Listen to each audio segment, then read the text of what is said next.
If you're reading this, you've already signed the NDA, and the first paycheck has hit your account.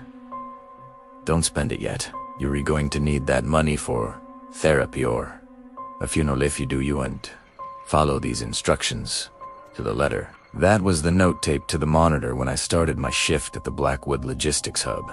It's a massive, windowless warehouse in the middle of a literal cornfield in rural Ohio. The pay was $35 an hour, which for a guy with a mounting pile of student loans and a radiator that sounded like a dying walrus, felt like a gift from God. It wasn't. It was a bribe.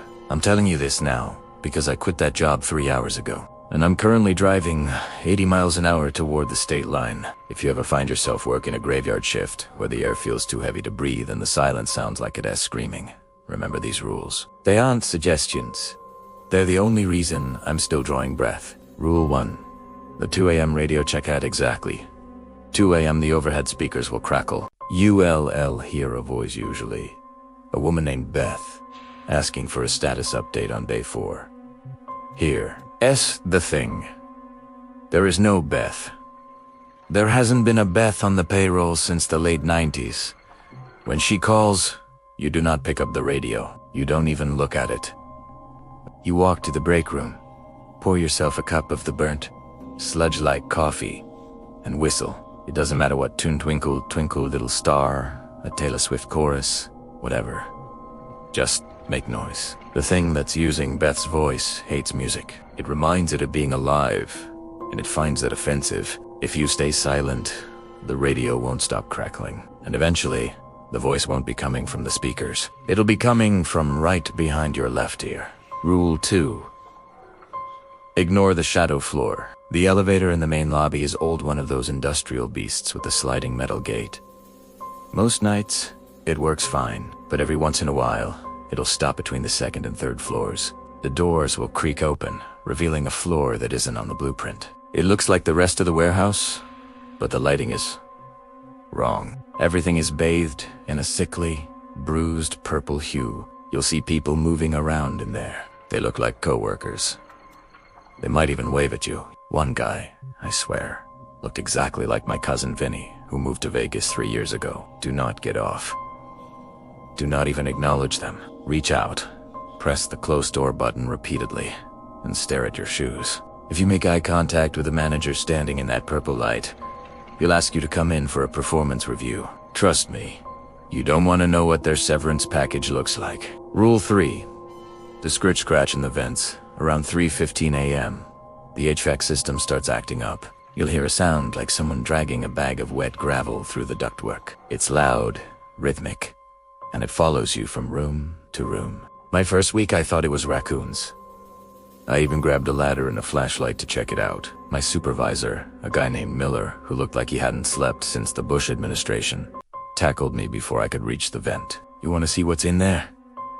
he hissed, his eyes bloodshot and wide, because once it sees you, it considers you invited. And that thing is a very rude house guest. The rule is simple. When the scratching starts, put on your noise-canceling headphones. If the scratching gets loud enough to vibrate the ceiling tiles, leave the room. Don't run that, triggers a predatory response. Just walk briskly to a high-traffic area. It won't come out if there are cameras rolling, but it sure as hell loves the blind spots. Rule 4. The bathroom mirror. This one is a classic, but with a twist. The mirrors in the men's and women's restrooms aren't actually glass. They're treated surfaces. Management says it's for durability, but we all know the truth. If you go in to wash your face and you notice your reflection is lagging, like you blink and the guy in the mirror blinks a half second later, get out. It means the layer is thinning. When your reflection starts moving independently, it's trying to figure out how to swap places. I saw a guy named Dave lose it one night. He was staring at himself for 10 minutes. When he came out, he was humming a song he used to hate, and he started writing with his left hand. Dave was a staunch righty. The Dave that went home that morning wasn't the Dave I'd grabbed lunch with. He felt hollow, like a suit of skin being worn by something that didn't quite understand how joints worked. Rule 5. Never eat the leftover pizza. The night shift is a lonely gig, so when you see a fresh steaming box of pepperoni pizza sitting on the break room table at 4:30 a.m. with a note that says, "Great job, team," your first instinct is to grab a slice. Don't. Management never buys us food. They barely provide working pens. That pizza, it's bait. If you eat it, you'll start to feel heavy. Not full heavy, but anchor dash, drop dash, in dash, the dash. Ocean heavy. You'll fall asleep at your desk, and you won't wake up until the day shift arrives. But you won't be in the office. You'll be tucked away in one of the shipping crates, labeled for long-term storage. I checked one of those crates once when I thought I heard muffled screaming. It was addressed to a location that doesn't exist on any map. The return address was just a series of coordinates in the middle of the Atlantic Ocean. Rule 6. The man in the yellow vest, you'll see him occasionally. He looks like a standard safety inspector. High waist, yellow vest, hard hat, clipboard. He'll be standing in the middle of a dark aisle, scribbling furiously. If he asks you for the time, tell him it's 2 hours earlier than it actually is. If it's 5 a.m., tell him it's 3 o'clock. He's a time thief. If you give him the correct time, he takes those hours from your life. You'll blink, and suddenly you're 70 years old, gasping for air on the warehouse floor, while he walks away looking a little younger, a little more vibrant. I told him it was midnight once when it was actually 4 a.m. He looked at his clipboard, frowned, and vanished into thin air. I felt a surge of energy like I'd just downed 5 Red Bulls. I think I won back some time that night, but I wouldn't gamble on it again. Rule 7.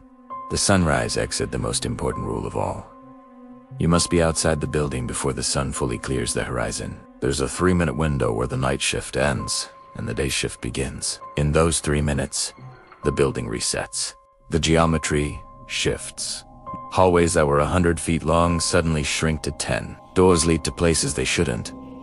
If you're still inside when the reset happens, you become part of the architecture. Have you ever noticed how some warehouses have weirdly shaped pillars or bumps in the drywall that look suspiciously like a human shoulder? That's Miller. That DC. Dave. That's everyone who thought they could finish just one more report before clocking out. I'm looking in my rearview mirror now. The sun is coming up over the fields.